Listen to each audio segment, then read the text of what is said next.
All right, shifting gears to football. Is our main man Jay Morrison here with us? Yes, Fellow he is. Ohio University alum who, like me, had to be totally bummed on Saturday. Curtis Rourke, one of the top 5 quarterbacks in the country. There's no doubt about it.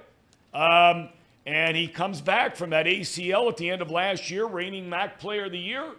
He goes 8 for his first 10, 78 yards, carving them up, Jay, and then out. And they lose. I had no idea what happened. Unfortunately, I had to watch fake football, had to watch Yeah. the Bengals play the Commanders while that game was going on. And turned it on afterward and saw that he wasn't playing and got caught up to speed. It's disappointing. I mean, you saw what happened last year, the way the season ended for him. So hopefully he'll be okay and get back in there. They got a good team if he's back. They're right there in a run for the MAC title if he is able to come back, and they say they think he is. All right, let's get to more important matters, that being the Bengals. End of the day, Jay, your state of the team at the end now of the preseason and training camp. I think everything's great. They have a very deep team. They have a talented team. They, for the most part, escaped injury in the preseason training camp, whatever you want to call that last period that we came out of. So they're in good shape. The Burrow injury obviously is the one piece, but all expectations, I guess you could say, are that he's going to be ready. I wouldn't be surprised if we see him at practice this week. Nobody's told me that. I'm not reporting that. I just you feel the progression, and they will have practices on Wednesday and Thursday this week. When they get Labor Day weekend off, they'll come back on Monday and start their actual game prep practices for Cleveland. And like I said, I wouldn't be surprised to see him at least out there doing a little bit this week. All right, as you look to the 53-man roster, which needs to be taken care of tomorrow afternoon, I believe, right? You cut all the way down to get it ready, 10 days out before the season opener. Any names that are going to be let go that would surprise many of us? I don't think so. If somebody's not on the team that might be a surprise name, it could be via trade, because they are so deep on that defensive line, and maybe they could go find a trade partner to get another tight end, get another running back, a couple of those positions that are a little thin right now. But I don't think we're going to see any real surprising cuts. The starting group is pretty much determined, and even a lot of the backups are locked in. There's a couple spots, is it the final tight end going to be Mitch Wilcox, or is it going to be Tanner Hudson? Same with running back. Are they going to cut Travion Williams, who's injured right now? Those kind of decisions, I don't think it might disappoint some fans that like those players, but I don't think we're going to see anything surprising happen by 4 o'clock tomorrow. Jay, I know you're playing oftentimes a lot of backups from the other team, and we'll get to Zach Taylor and his decision to not play a lot of the starters in the preseason in a minute. But I got to tell you, and you've watched this for a long, long time.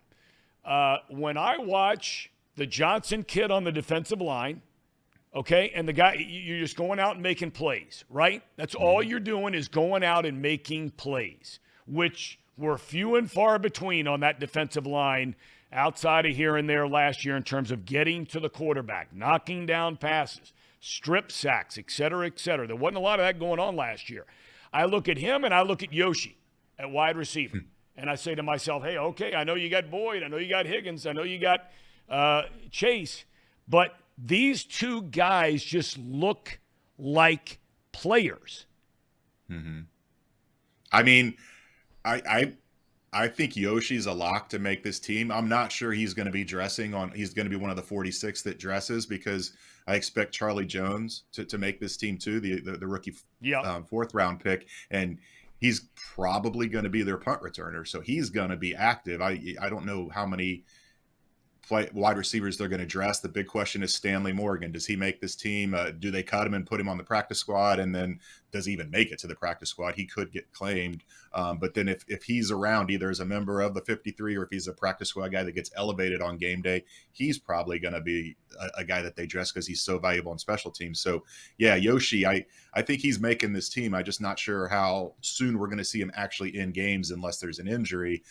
Raymond Johnson he's been fantastic, and it's one of any other team. Not I shouldn't say any other team, but a lot of other teams. He's making the 53, but they are so deep, and they have so many edge rushers now. The big I mentioned earlier, they got out of this mainly injury free. You did have the Joseph Osai ankle injury. We still don't know the extent of that. If that's going to cause him to miss some time, then maybe that creates a crack for Raymond Johnson. But I think even if Joseph Osai is ready to go, that Raymond Johnson could still make this team. But on my latest projection, I've got him being cut and brought back on the practice squad. But you talk about those kind of positions. It's the splash plays that get a lot of the attention, and he's guarding running backs out in the flat and bringing them down on a 3rd and 3 to get off the field. He's breaking up passes on 3rd down. He's getting sacks. He's doing everything he needs to do to prove he belongs here. It's just he's in a really tight crunch at that position group. Okay, look, last year, and I said it long before what happened the first 2 weeks of the season, and I'm not patting myself on the back for this. It's just that I look at other guys who I have a lot of respect for, and both of them, Andy Reid and Mike Tomlin, have basically said the same thing here over the last week. And that is, Tomlin's line, if you want to fight, you got to spar. Right? So you got to get your players, your starters, at least some action in the preseason. Andy Reid says, hey, man, my guys are playing. Pat Mahomes, Travis Kelce, we got to get ready. This is the way we do it. They won 2 Super Bowls in the last 4 years. I continue to say this is a mistake by Zach Taylor. Now, some would come out there and say, well, yeah, but what happens if all of a sudden Joe Blow gets injured and he's out for the year in a preseason game? I say touche to that, no doubt about it. But what are your thoughts, Jay? I mean, I don't know how much you think, it was Burrow and the appendectomy last year. I still say that offensive line, you hear about needing cohesion and communication. They had a lot of new guys there last year. This year they have new guys or new positions, and they haven't been on the field together. What are your thoughts about the way he's handling this thing again? I think we would have seen the offensive starters play. I mean, Zach kind of hinted it at the pre-camp luncheon that was on the table. Burrow said he would like to play, and usually Joe gets what he wants. I just think the injury to Burrow kind of changed those plans. We saw it. They still went ahead and played the defensive starters for a long series, 18 plays, I believe it was in Atlanta for a preseason game too. So I think we would have seen something similar had Burrow not got hurt. I don't know. I still wonder. You look at you talked about Tomlin and Andy Reid, and it's a vastly different philosophy because they're not just throwing guys out there for one series. They're playing a couple series at a time in multiple games. Whereas if Zach was going to play these guys, it would probably be for a series. So how much value is there really in 7, 8, 9, even 10 plays? I mean, most of the cohesion, the chemistry, all that is built in camp, grinding with those guys, going good against good. You're not playing a scout team in practice and training camp. You're going against the first team offense is going against the first team defense. They're getting a lot of great work in those cases. I don't know that there's that much value in just getting, like I said, it's a few snaps in the preseason. It comes down to more, and what Zach has always talked about is just you're not going out cold. It's not the physical aspect of playing. It's everything around it. Being in front of a huge crowd, being under the lights, going through the process of an intense pregame workout, and then getting dressed and doing all that, kind of the true definition of a dress rehearsal. I think that is just kind of getting those guys their minds right. But that took a lot out of them last year. It wasn't just the fact that they didn't play in the preseason. It was a hot day, that opener against Pittsburgh, and the offense was on the field for like 95 snaps, and that really sapped them. And I think he's expecting that again. It's going to be hot in Cleveland for that season opener, and he just wants these guys as healthy as possible. And you mentioned it with your touche comment. I mean, a lot of people were saying, why was Joseph Osai even out there against Washington? And then he gets hurt, and now you might be without him for a week. Again, we don't know that. We don't know the extent yet, but he was getting questioned about why he even played Joseph Osai. So it's just I think the risk outweighs the reward in these situations. Okay, last thing. Is Browning done deal the backup, do you think, or Simeon hanging around, or would they think about going somewhere else after teams are cut down? No, I think Browning has proved enough, and he will. Again, I'm not reporting this, but from what I've seen with my own eyes, he's going to be the backup. I would expect them to keep Simeon around if he's willing on the practice squad.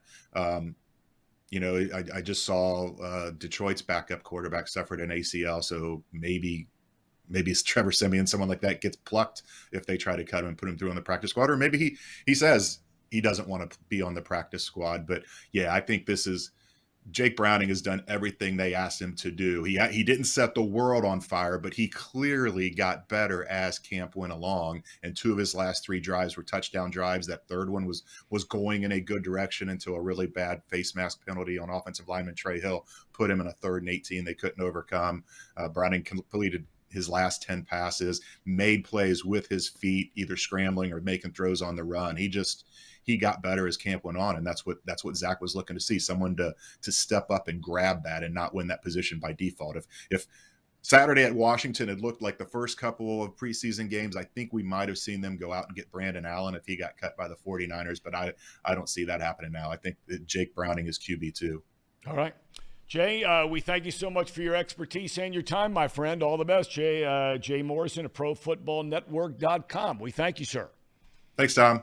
All right, buddy. Jay Morrison, kind enough to join us and bring us up to speed on what's happening with the Bengals.